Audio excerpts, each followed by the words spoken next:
Öncelikle hoş geldin 3.4 B yamasına. Ben size o kadar ara yama anlattım. Hepsi sanki cılız kalıyordu.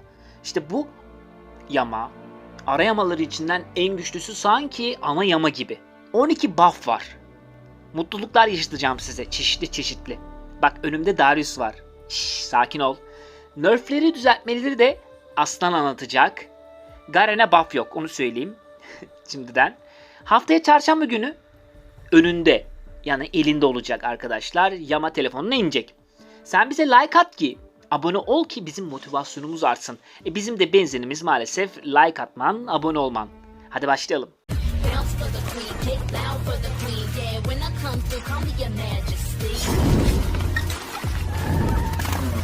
İlk şampiyonumuz Darius olsun. Darius severleri mutlu edeceğim. Bak fark ettiysen Darius'cu, 15. seviyeye getirdim şampiyonunu.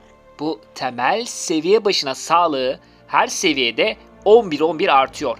Yani 125'ten 136'ya çıktı. Yani 15 çarpı 11 165 oluyor. Buradan 2360 değil de buna 165 daha ekle. 2000 işte 500'e gibi bir şey hesaplarsın. Bunu söyleyeyim. Güçlü oldu. Sağlığı. Bayağı da ölmeyecek herhalde. Ben buraya bir bot ekleyeceğim. Senin Darius'una ne oldu biliyor musun ikinci skill olarak? Bunun dolum süresi 6.5 6 şu 5.5 5 diye gidiyor. Yani sen bak son seviyedeyim değil mi? Bakalım kaç saniye gidecek? 5 saniye. İşte o 5 saniye sabit 5.5 saniye oluyor. İkinci skillinin süresi bitti. 5.5 saniyede hepsini kullanacaksın. Bak 6.5 6 5.5 5. Sen bunu 5.5'da kullanacaksın. Hep. Madem temel sağlıktan gittik, Riven'ın da temel sağlığı arttı arkadaşlar. Son seviyeyi çıkartıyorum hemen. 105'miş. 115 olmuş. Her seviyede 10 oranı artıyor. 10 çarpı 15 150. Son seviyede sen temel sağlığını 2140 değil, buna 150 ekliyorsun. 2290 olacak. Daha güçlendi sağlık bakımından Riven. Temel sağlıkları bir çıkaralım aradan. Madem böyle başladık. Jax'in de seviye başına temel sağlığı 105 iken 112'ye çıktı. Her seviyede 7 artıyor.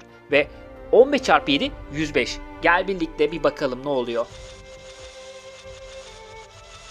15. seviye yaptım. 2120'ye 105 ekleyeceksin kardeşim. Hayırlı olsun. Ne kadar ben bu şampiyona gıcık olsam da çok seveni var. O yüzden bunları mutlu edeyim laf sokmadan. Seviye başına temel saldırı gücü. Şu. Hiç Q basmıyorum bak. 3.6'dan 4.5'a çıktı. Yüksek bir oran. Yani böyle Q'yu attıktan sonra bir tane daha Q atacak. Daha güçlenecek. Hayırlı olsun. Benim ben rüzgarını. Neyse. Yumi'nin kalkanı var arkadaşlar. Pasifine buff geldi.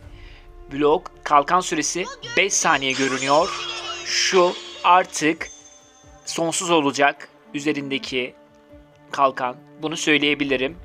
Gavin'in de ikinci skilline buff geldi. Temel hasar bakımından. Bu yine buff aldı, anlatmıştım ben bunu. 25, 40, 55, 70 diye gidiyorken ilk seviyede 30, 45, 60 ve son seviyede 75 oldu arkadaşlar. Şaviler mutlu. Şaviler güçlü. Senna mainleri de şöyle mutlu edelim. Q'suna baya güzel bir buff geldi. Baya gıcık olduğumuz, dürten, beni sinir eden, ne oldu belli değil bunun. ADC mi? Sup mu? Neyse çok uzatmayayım. 40, 80, 120, 160 artı %40 ilave saldırı gücü verirken bu artık 50, 90, 130, 170 artı 150 ilave saldırı gücü veriyor. Baya güçlenmiş ya bu Q. Neyse bir bakayım, kullanayım. Bu bayağı dürtecek. Herhalde koridor üstünlüğünü bu elde edecektir. Bu skill'le. Pyke. Gıcık olduğum bir şampiyon. Özellikle şu Q beni çileden çıkartıyor. Ama buna gelmedi buff. İkinci skill'inin böyle hızlı dolum süresi daha hızlı olacak. 11.5'dan 10.5'a düştü. Son seviyede 10'dan 9'a düştü. Yani 1 saniyelik düşüşler var. Üçüncü skill'ine dolum süresi olarak yine buff geldi. Hemen bir seviye atlayalım. Şu 12.5 iken 11.5 oldu arkadaşlar. Ve Son seviyede 11 saniyeden 9,5 saniyeye çıktı. Yani bunun 2 skill'i 1 saniyelik daha hızlı skill'ler atacak. Rahatsız edecek, tilt edecek. Wukong çok geride kaldı ve bunu çok güçlendirmişler. Pasifi bir kez güçlenmiş. Hasar bakımından yük başına hasarı %3 iken %4 olmuş arkadaşlar. Şu. Yani bak 42 oldu, 45 oldu, 47 oldu. İşte her zaman gittikçe artıyor. %3 iken %4'e çıkmış. Bayağı güçlü ve Q'su. Bak Q'suna öyle bir buff gelmiş ki. Bunun iyileştirmesi var abi. Asanın hem saldırı gücü hem iyileştirmesi var.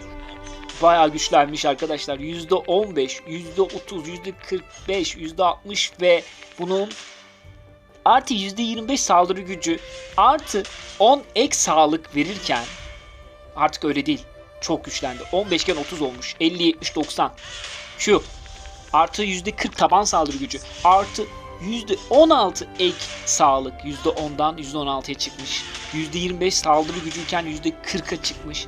Ve her seviyede artmış Q. Manyak vuracak. Manyak edecek bizi. Bu arası o kadar. Buff anlattım. Hala sahnelerde göremiyoruz. Yine buff aldı arkadaşlar. Oynayacaksınız diyor Rito. Yine buff atarım yoksa diyor. İkinci skilline eksik canına göre aktif hasar oranı şu ikinci skill'i %6,5 iken yani %6,5 13,5 arası iken %8 15 arası ve bunun max kanal zaman oranı %13 ile 27 arasındayken seviyeye bağlı olarak artık 16 ile 30 arası. Yani şu ikinci skill'i bayağı bir güçlenmiş. Güçlense kim alacak? Yine kimse almayacak. Kayısı sahnelere geri dönüyor arkadaşlar. Master Yi'ye ne diyorduk? Q diyorduk değil mi? Bak bunun Q'suna hayvan gibi hem de füze başına hasar oranı %40 iken %45'e çıktı, bu bir. Füze başına yetenek gücü oranı %25'ten %30'a çıktı. Q'su gelişiyor değil mi? Ama gelişmemiş halde saldırı gücü %90'dan 101,5.25'e çıktı. Şu yine Q'nun şampiyonda yetenek gücü oranı %56'dan %67'ye çıktı. O kadar var ki Q'da etki. Bir de bunun Q'sunu geliştirdikçe gelişmiş saldırı gücü oranı %150'den %168'e çıktı. Ve izole şampiyonu gelişmiş yetenek gücü yani Q'yu geliştirdiğimizde bu yine %93 iken %112'ye çıktı. Çok OP olmuş bu Q. Hem gelişmiş hali hem gelişmemiş hali. Füze başına diyorum bak, tek tek hepsi. Q'sun Master Yi gibi olmuş yani. Ayvayı yedik. Almıyorlardı. Çok düşük diyordunuz. Aslan da mutlu.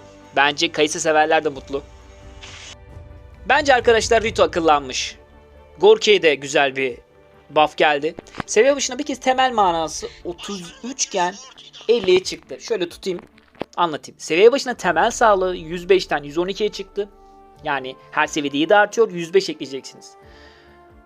Seviye başına temel zırhı 3.9'dan 4.5'a çıktı. Bu çok güçlenmiş. Q'sunun fosfor mamasının yani bekleme süresi, bunu kullandığımda 7 saniye düştü arkadaşlar. 8 saniyeden.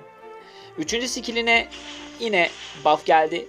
Saldırı gücü 1 saniye başına %40'dan %60'a çıktı. 1 saniye. %40 vururken %60. Bunun dolum süresi de 3. skill'i hemen şöyle yapalım. Bir daha yapalım. Ben bakalım kaçta kullanacağım. 16 saniyede de kullanıyorum değil mi? 14 saniye düştü arkadaşlar. Sabit. Daha hızlı tarayacak. Daha hızlı vuracak. Yani güçlenecek Q'su. Ve seviye başına manası arttı. Tam bir OP oldu. Tekrar artık görmüyorduk değil mi Gorky'yi? Göreceğiz. Şimdi buradan Aslan'a bağlanacağız. Benim sözlerim bu kadar. Abi itemlerimize dokunmayın be. Zaten canavarlarımızı nerfliyorsunuz. Kahramanlarımızı nerfliyorsunuz. İtemlerimize dokunmayın. Kalbimizi kırıyorsunuz. Yapma bunu Riot. Küfür yeme bizden durduk yere. Kim bu? Kim bu? Hemen gösteriyorum. Liandry. Ya zaten sen bu beyefendiye bir sürü nerfledin zaten. Bak artık alamıyor insanlar bunu. Yazık ediyorsun. Yapma. Yetenek gücü 70'ti. 75 olacak. Okey. Yani ne kadar işimize yarar bilmiyorum da. Sağlığı 250 iken 200'e düştü. Hadi buna da eyvallah. Ya güzel Riot, güzel Wild ekibi. Pasif taban azami cana olarak hasar veriyorduk ya hani.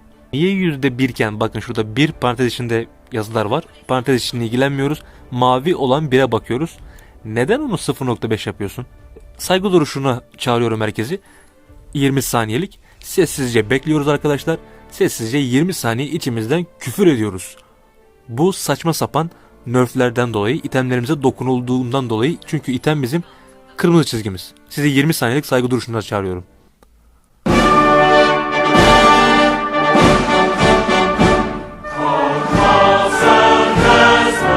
Yeter, adam olana çok bile. Bugün ilk taşı ben atıyorum.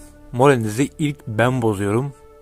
Tabi karşımızda Given gelir gelmez bir nerf yemesi adettendir. Adet gereği neyine nerf aldı hemen söylüyorum. Çok dikkatli dinlemenizi rica ediyorum. Pasifine. Arkadaşlar şu alt taraftakini okuyun. 4 büyü hasarı artı %4 veriyordu ya yetenek gücü. Artık o %2 olacak. Parantez içindeki kısımda %3 yetenek gücüyle eşitlenecek arkadaşlar. Ve aynı zamanda E'sine de şöyle bir nerf aldı. Bekleme süresi %20'den aynen %80'e kadar çıkıyordu. Artık %35 ile 50 arası değişecek, bilginiz olsun. Ve E'sinin bir hedefi vururken bekleme süresi azalıyordu. Artık canavar olmayan hedefleri vururken bekleme süresi azalacak. Canavar olmayan hedefleri. Altını çiziyorum. Şimdi sıradaki şampiyonumuz ADC tarafına olacak. Bakalım kim? Sıradaki şampiyonumuz Miss Fortune, Bayan Fortune. Hemen ultisine bir nerf aldı. Ultisine almış olduğu nerf nedir? Bakalım hemen.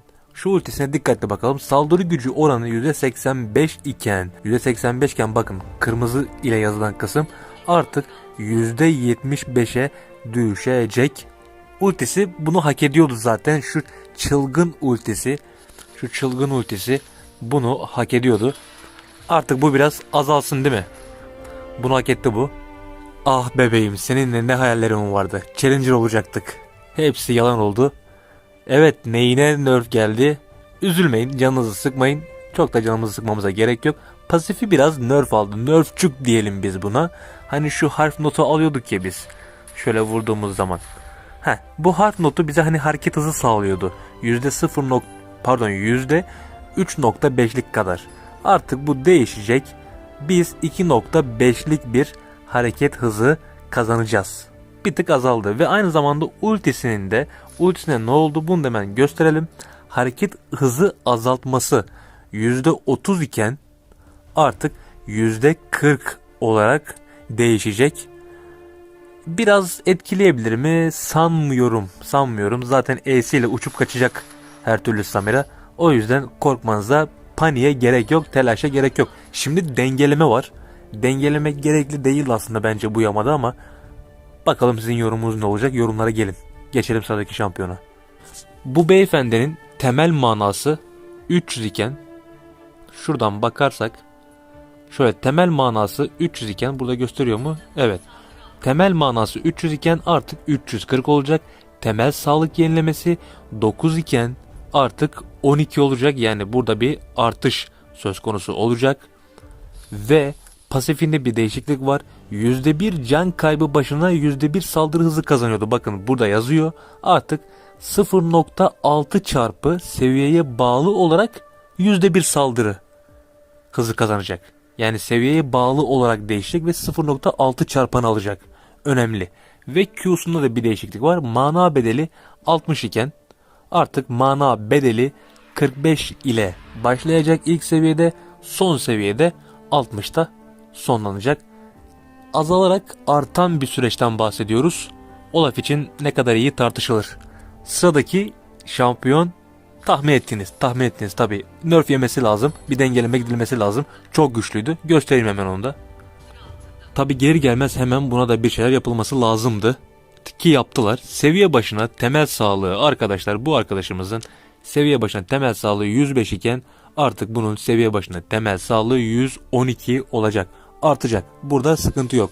Ama saldırı hasarı 58'den 54'e düşecek ve W'su burada gördüğümüz gibi canavarlara verdiği hasar 150 iken ne olacak?